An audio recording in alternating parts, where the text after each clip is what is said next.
At the end of July 2012, the police in Krasnodon, located in the Luhansk region of Ukraine, received a disturbing call. A resident of the village of Semeykino, Anastasia Kabakova, was hysterical and barely managed to tell, through sobs, about the abduction of her little daughter Kristina, who was 3 years old at the time. A child about 12 years old was sitting on a motorcycle, not turning off the engine.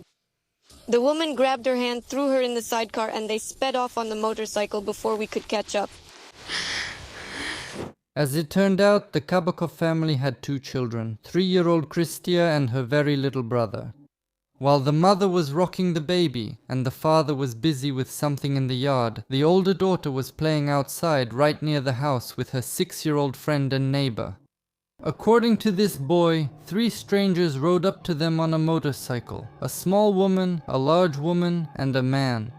The trio got off the motorcycle. They tried to grab the children and take them away. They started with the boy, but for his age, he turned out to be strong and agile. He started screaming and fighting back, and he did a pretty good job of it. When they couldn't shove the boy into the motorcycle sidecar, the bandits turned their attention to little Kristina. They sat her down in the motorcycle sidecar where a young woman was already sitting. 2 adults jumped in front and the motorcycle, along with the kidnapped child, sped away at full speed. Of course, the stunned boy didn't know and couldn't possibly know where they had taken his friend.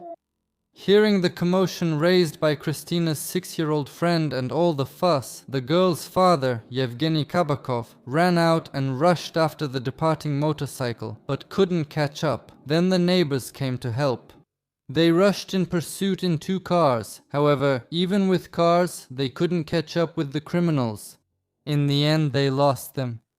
You're watching Strashnota, and today there's a creepy story, as always, about people who look not just respectable on the outside, but extremely respectable. After the officers on duty, who took the statement from the grieving mother, figured out the circumstances of the case, the entire district police force was mobilized.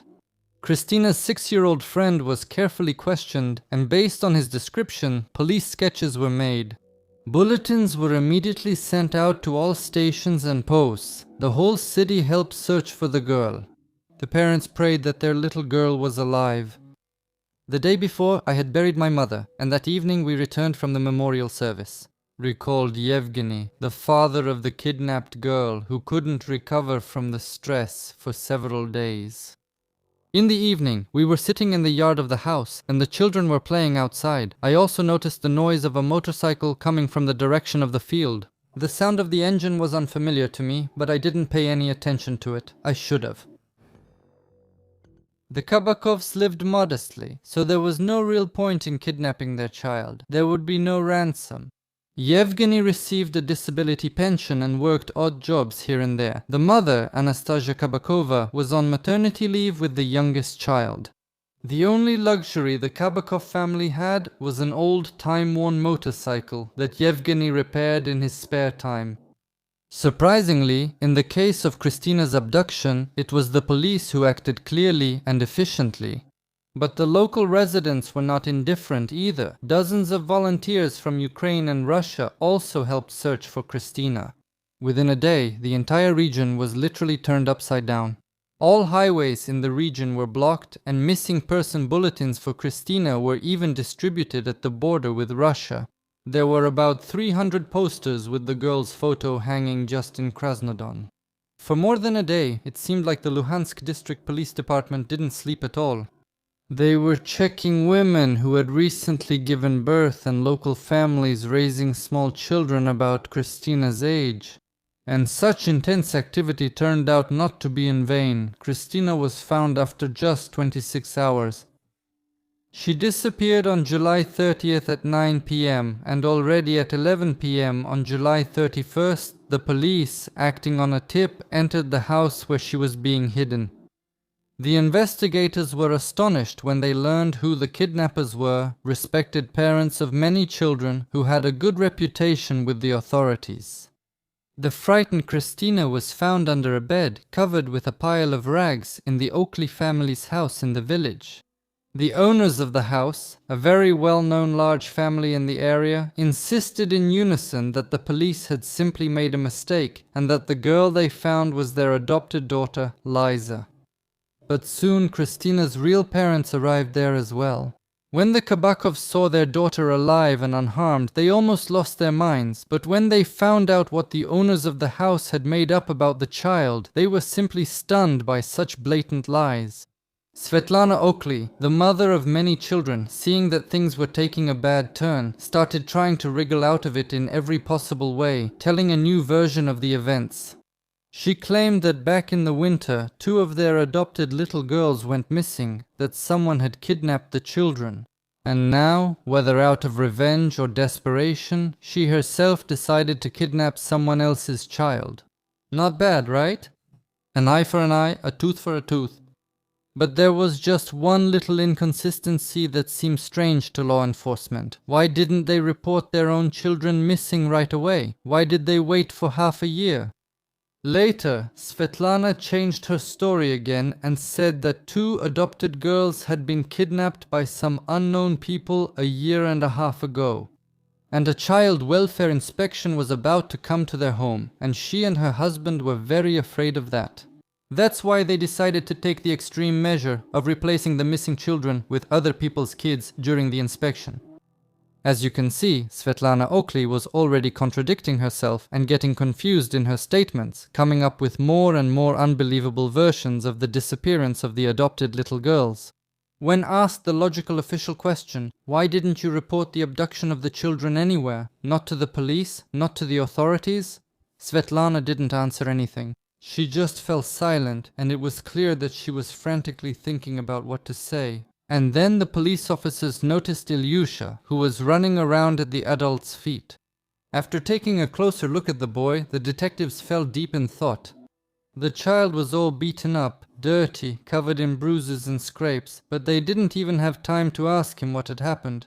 The boy himself, seizing the moment when his foster mother was distracted, tugged on the arm of one of the officers and whispered pleadingly, "Please, take me away from here or they'll kill me." After this phrase, it became clear that something was definitely wrong in Akalia's family, and the officers decided to search the entire house. As a result, such horrific things were uncovered that the entire community of the Luhansk district was shocked, and later this terrible story received even wider publicity. It turned out that in the small quiet town, real tormentors and abusers of children were hiding behind the mask of respectable citizens and loving parents. So what exactly did the investigators find out when they really put pressure on the Oakley spouses and their household members?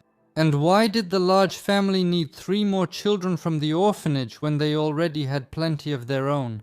And then they decided to take someone else's child on top of that, but that's just completely out of line. There were far more questions than answers, and to unravel this tangle, the investigators had to work hard. The entire Shaktyorsky district admired the Oakley family from Krasnodon, from the Luhansk region. In those parts, only the deaf hadn't heard about them. Svetlana and her husband, minor Alexander Okley, were raising their 7 biological children with dignity, 6 girls and 1 boy. At the time of the events I'm telling you about today, their eldest daughter was already 22 years old. The Oakleys led a very active lifestyle. They participated in various social events, were regulars in the local news, and were constantly in the public eye and on everyone's lips. It seemed that every child in this family was special in some way, but all of them were exceptionally talented. They were laureates and winners of all kinds of contests and competitions, tournaments, and similar events. The mother of the large family, Svetlana Okley, also kept up with her children. Ordinary people were amazed by her energy and enthusiasm. The woman wrote children's fairy tales, self-published them, managed social media, composed songs, and even organized the Okley Family Song and Dance Ensemble, which always performed at holidays, concerts, and other events at the city and district levels. In 2003, the local administration provided the exemplary large family with a 5-room apartment in Krasnodon, and the large family moved there from a small suburban village with the symbolic name Semekino. In 2007, Svetlana Okley was awarded the title of Mother Heroine. A couple of years later, Svetlana and her husband came to the conclusion that their family lacked men and decided to adopt a boy. At that time, they did not yet have a biological son. The child from the orphanage who caught their attention, Ilya, born in 2005, had been placed in this state institution a few months earlier, along with his 2 younger sisters, Katya, who was 2, and Lisa, who was 4. It was forbidden to separate biological brothers and sisters, so the Okley family, without much hesitation, took all 3 under their care. And in January 2012, Svetlana gave birth to their 7th child, a long-awaited son. And now, in this close-knit family, there were a total of 10 happy children, 7 biological and 3 adopted. However, upon closer inspection, things turned out not quite as they seemed, or rather, not at all like they looked on the surface. When they started looking into how the adopted children, as well as the biological children of Okley, lived, many surprises came to light. First of all, it became clear that almost none of the acquaintances, relatives, or neighbors really knew about the existence of the adopted children.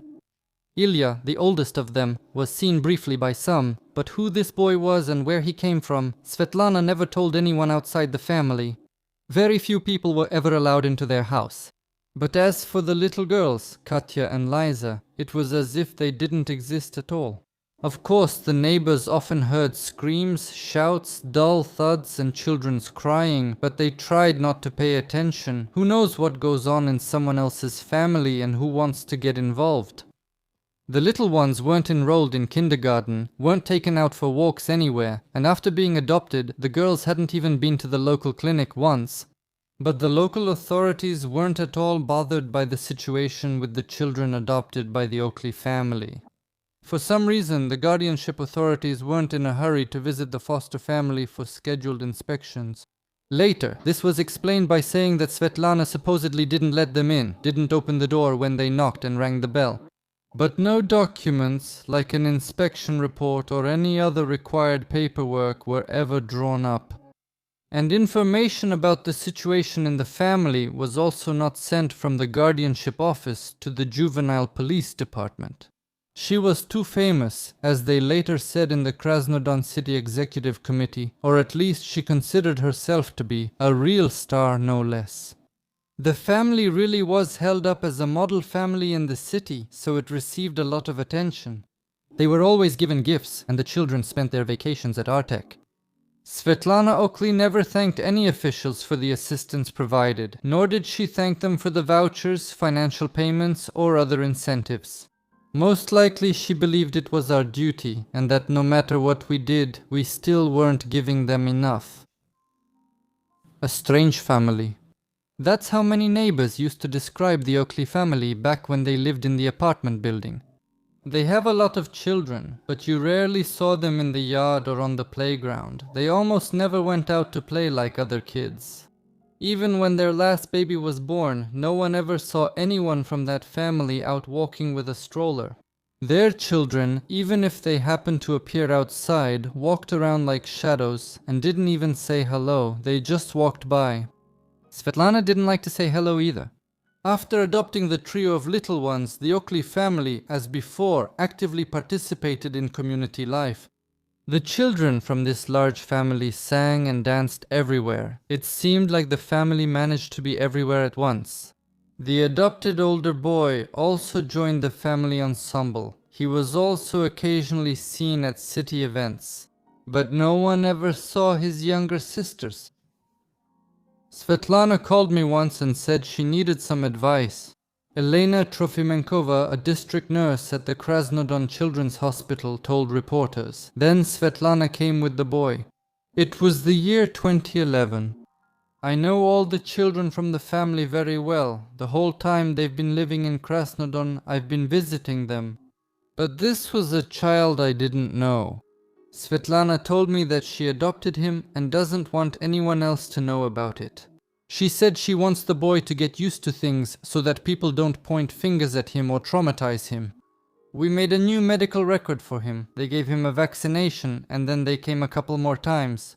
But Svetlana never even mentioned that along with the boy, she also took in 2 girls.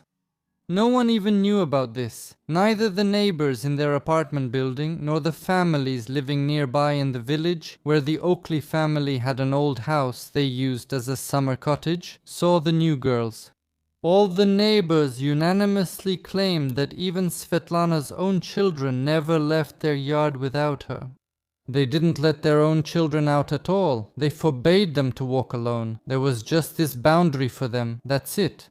I didn't even know they had adopted children, said the neighbor Lyubov Paramzina.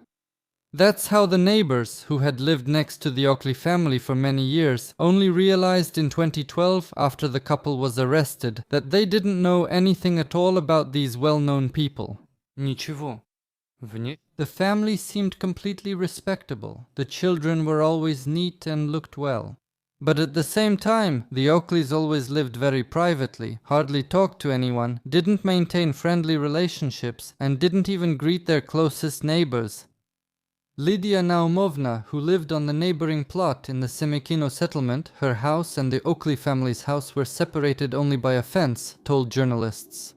The family had long since moved to the city, to a 5-room apartment that was given to them as a large family, but they came here every summer. And this neighbor also had never heard about any adopted children of the Okley family, and she certainly had never seen them.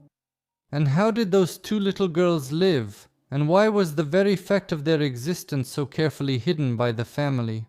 To answer these questions, we need to talk in detail about the other life of the Okley family. The one that was not known to the public, who admired their lively songs and dances. So, the head of the family, Alexander Okley, was 5 years older than his energetic wife. But the leader in this family was Svetlana. No one dared to contradict or disobey her, including her husband. He was against adopting those 3 children from the very beginning. He just didn't see any need for it. At that time, they already had 6 of their own. But Svetlana insisted, and of course her motive was not selfless love for disadvantaged children or a desire to have more men in the family. It's just that in those years, a rather large sum of 36,000 hryvnias was paid for the one-time adoption of 3 children. That was the deciding factor. In addition, large foster families were entitled to financial support in the form of monthly payments, which were also quite substantial. Of course, someone else's children were absolutely unnecessary for the mother of many children. She didn't feel any love, pity, or compassion for them, which is why she treated them harshly. But she found an outlet, threefold, for venting her own sadistic tendencies, to the fullest, as they say. Outbursts of uncontrollable rage came over this woman very often, but with her own children she still tried to restrain herself somehow, while with other people's children things had already gone way too far. On the day when the kidnapped Kristina was found, the Okley family's house was thoroughly searched. In the ensuing commotion, no one noticed how quickly the head of the family, Alexander, disappeared from sight. Later, he was found in the attic, where he was hiding in hopes of avoiding responsibility. As a result of the search, the Okley spouses were arrested and their eldest daughter, Yulia, was released under a travel restriction. The first to give a confession that shed light on this complicated case was Svetlana's husband. After him, their eldest daughter, Yulia, also confessed. She was the one who, together with her parents, took part in the abduction of little Kristina. The testimonies of Yulia and Alexander, which quickly leaked into the media, had the effect of a bombshell. No one could have imagined what was happening behind the closed doors of the spacious apartment where Svetlana's large, exemplary family lived.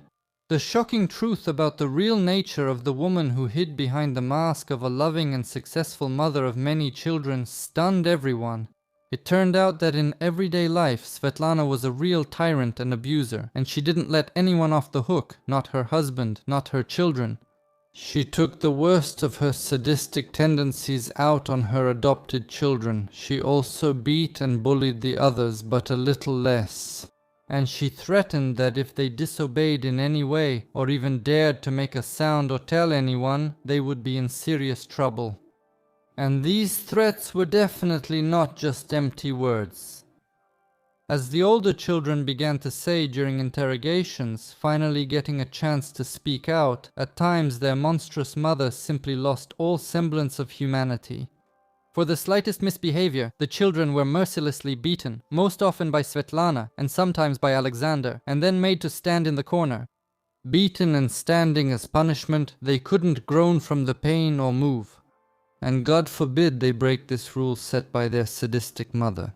As soon as she noticed even the slightest movement, she would fly into a wild rage and become even more cruel than before. The children often lost consciousness from the terrible beatings, but even then she kept hitting them with whatever she could: her feet, the cord from an old iron, a frying pan. The description of what Svetlana did to her own and adopted children later filled several hefty volumes of the criminal case file. For example, the youngest adopted child, Katya, was often beaten by her adoptive mother, who repeatedly slammed her head against a cast iron radiator. The little girl's entire head was constantly bleeding, covered in hematomas and severe bruises. No sooner did some wounds start to heal than new ones would appear. One day, during feeding, Svetlana lost her temper because she thought the girl was eating too slowly. And she hit Katya with a spoon so hard that she knocked out her front teeth and punctured straight through her lower jaw. The eldest of the children, Yulia, whom their mother constantly forced to clean up the bloody traces of her crimes, gave detailed testimony during the investigation about her mother's atrocities. After her parents were arrested, Yulia Clay was repeatedly featured as a star in the local press. She gave interviews to the media, appeared on various talk shows, and posted on social media. According to her, the adopted children stood in the corner for days on end. They were strictly forbidden to move, otherwise Svetlana would hit them on the head with her hands, kick them, and inflict cuts and blows all over their bodies. Their knees were swollen and covered in wounds, but the mother kept making them stand in the corner again and again. I saw how Mom hit the children on their ears with all her strength. When Dad came home from work and saw that the children had been beaten, he tried to talk to Mom. But she replied that he shouldn't interfere with her parenting methods, Yulia Clay told Sfera newspaper correspondents. Their foster daughter Katya constantly had a big bump on her head. The girl lost consciousness several times. Her mother also pierced her lower jaw all the way through, and when she fed her, food would leak out from under her chin because there was a hole going right through her mouth. When her mother put Katya to bed, she would always punch her in the stomach about 5 times, so she would lie still like a soldier and not move. And Liza got it just as bad. Svetlana beat her until she lost consciousness. And even when the girl turned all blue, barely breathing and stopped moving, she kept hitting her lying body with her feet. All of this happened in front of the other children, but they were forced to stay silent out of a panic-stricken fear of their own mother. Everyone was afraid of the domestic monster in a skirt, even her henpecked husband. Svetlana's family members kept revealing more and more horrifying details. And gradually, the true motives behind the strange kidnapping of little Kristina became clear, although Svetlana herself mostly remained silent during the investigation or accused everyone of slandering her. The children have been kidnapped, and I believe they are not dead. They were taken away, just taken away. They are somewhere. And it turns out that all of this is being used to silence me through the children. The terrible truth about what happened to the adopted girls was eventually made public. It turned out that in February 2011, an honored and respected resident of Krasnodon, a recipient of the Mother Heroine title, went so far as to beat both girls to death in a fit of aggressive psychosis. The youngest, Katenka, was the first who couldn't endure the constant beatings and abuse. She was 2 years old. She simply stopped breathing, barely standing in her corner and trying to hold onto the radiator with her weakening little hands.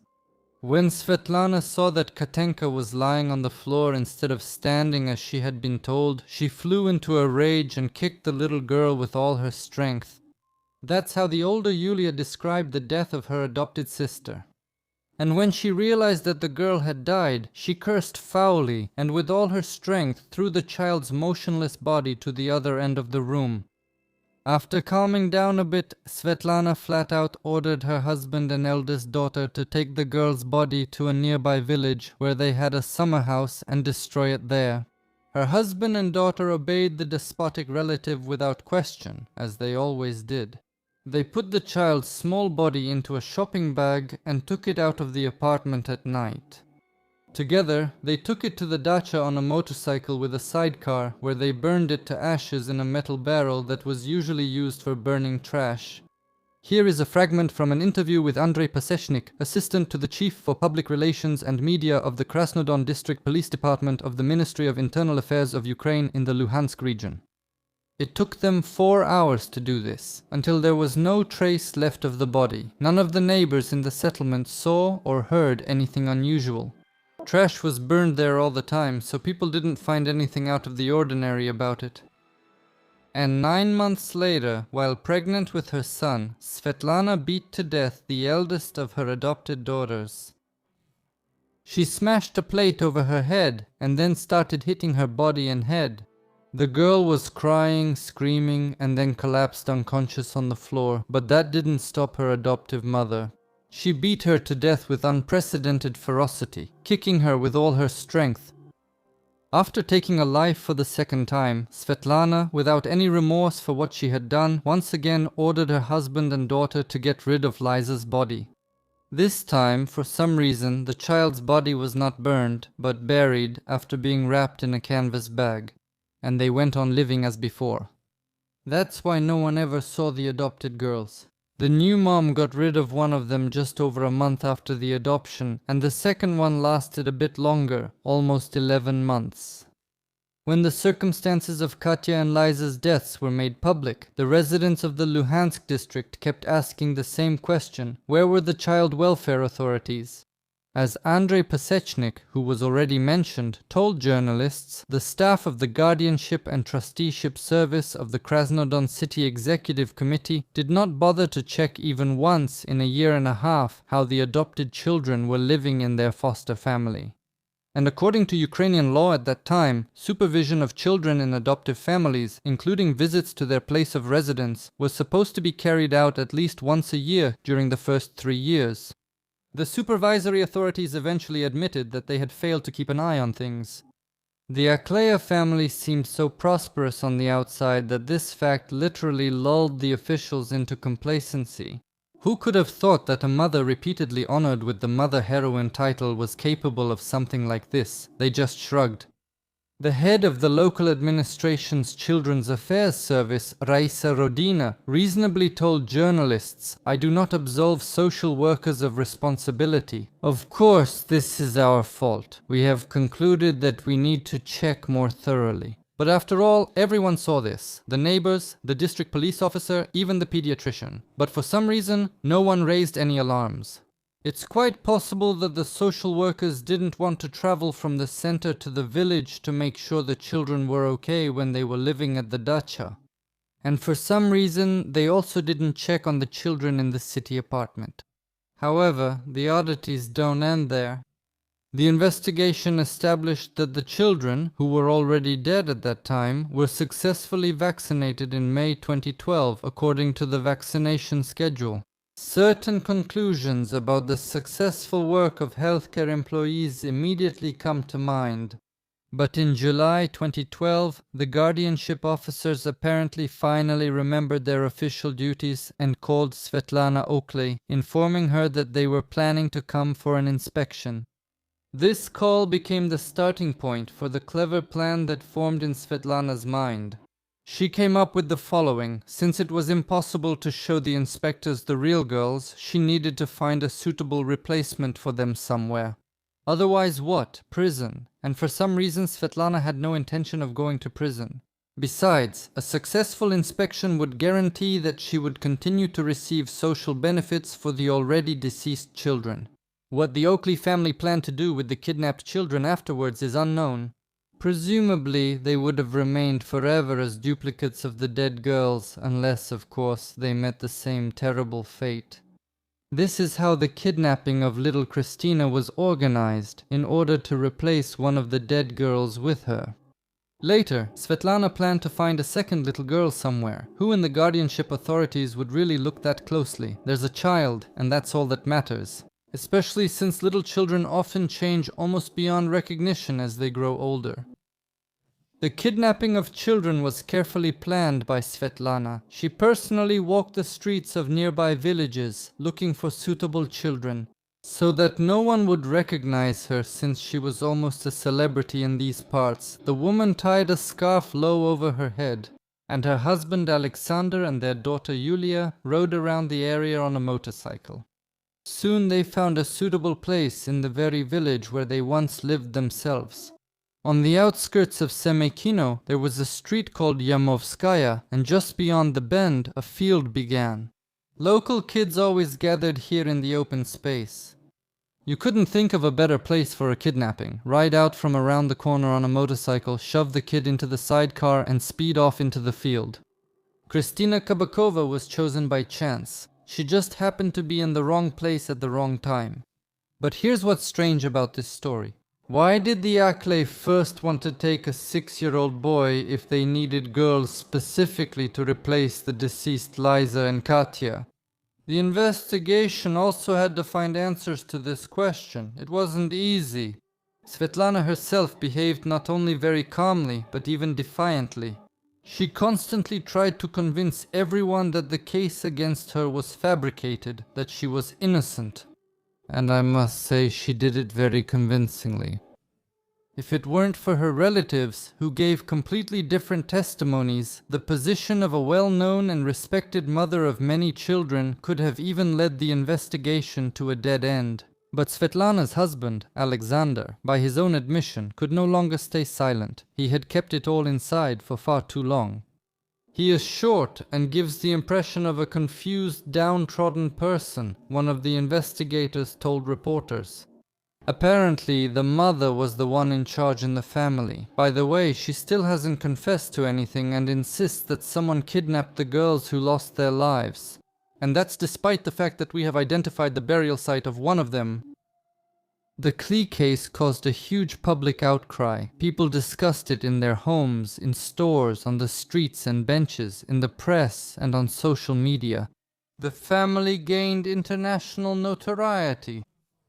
Even the woman's lawyer, Ilya Voronin, unable to withstand the public pressure and realizing what his client had actually done, declared right in the courtroom that Svetlana was a real monster. These words from her defender greatly outraged and offended the defendant, which she did not hesitate to say to his face, after which she was assigned a new lawyer. And she calmly continued to assure all the investigators and journalists of her innocence and that her adopted children were simply kidnapped. Her husband and eldest daughter, who gave incriminating testimony against her, got it the worst. The mother of the family, trying to avoid punishment, went so far as to accuse Alexander and Yulia of incest. She firmly stated that this was exactly why they decided to get rid of her, and now they're telling investigators and the court nothing but lies. But this cunning move didn't help Svetlana. Then she pulled a new trump card out of her sleeve. Suddenly, it turned out that the woman was pregnant again. This circumstance really played into her hands and became a reason for a lighter sentence. Only one question, posed to the investigative team who were cleaning out the Argian stables, the dark side of the Okley family, remained unanswered. None of those questioned could give a clear explanation as to why they first tried to kidnap the boy when they were supposed to present 2 girls for the inspection. Perhaps Svetlana was afraid that Ilya would tell the inspectors what really happened to his sisters or would somehow reveal the substitution. A replacement was being prepared for him too, but now the truth will likely never be known. But perhaps now we can try to understand the psychological profile of a person like Svetlana Okley. I think she represents a complex and extremely destructive personality type, combining traits of narcissistic disorder, sadistic tendencies, and a pronounced ability to manipulate. Her public image as a model heroic mother, an active social figure, a creative and energetic woman sharply contrasted with her real behavior in private settings.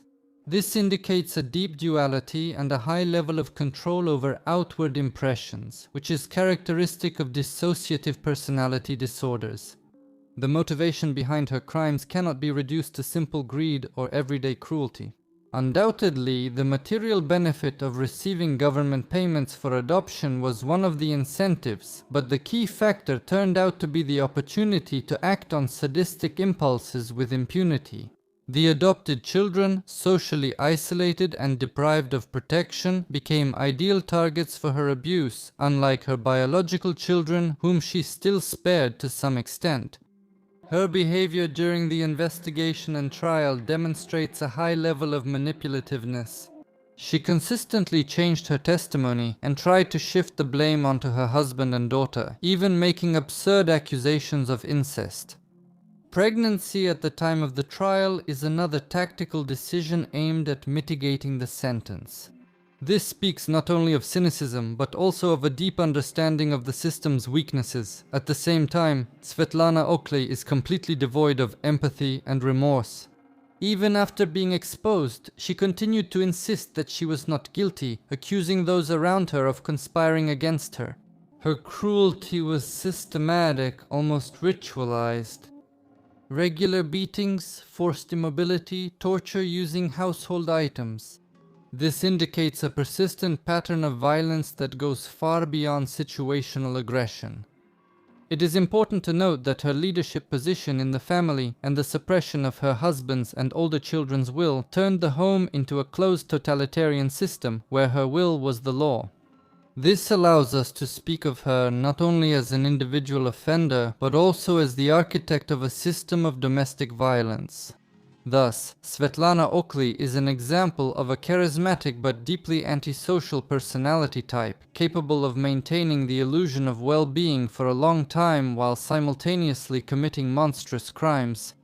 Her case became not only a tragedy, but also a symptom of systemic gaps in the work of child protective services, which, as always, were unprepared to recognize manipulation and cruelty behind the facade of social well-being, but also simply to follow the instructions which are generally needed to increase the likelihood of recognizing all this.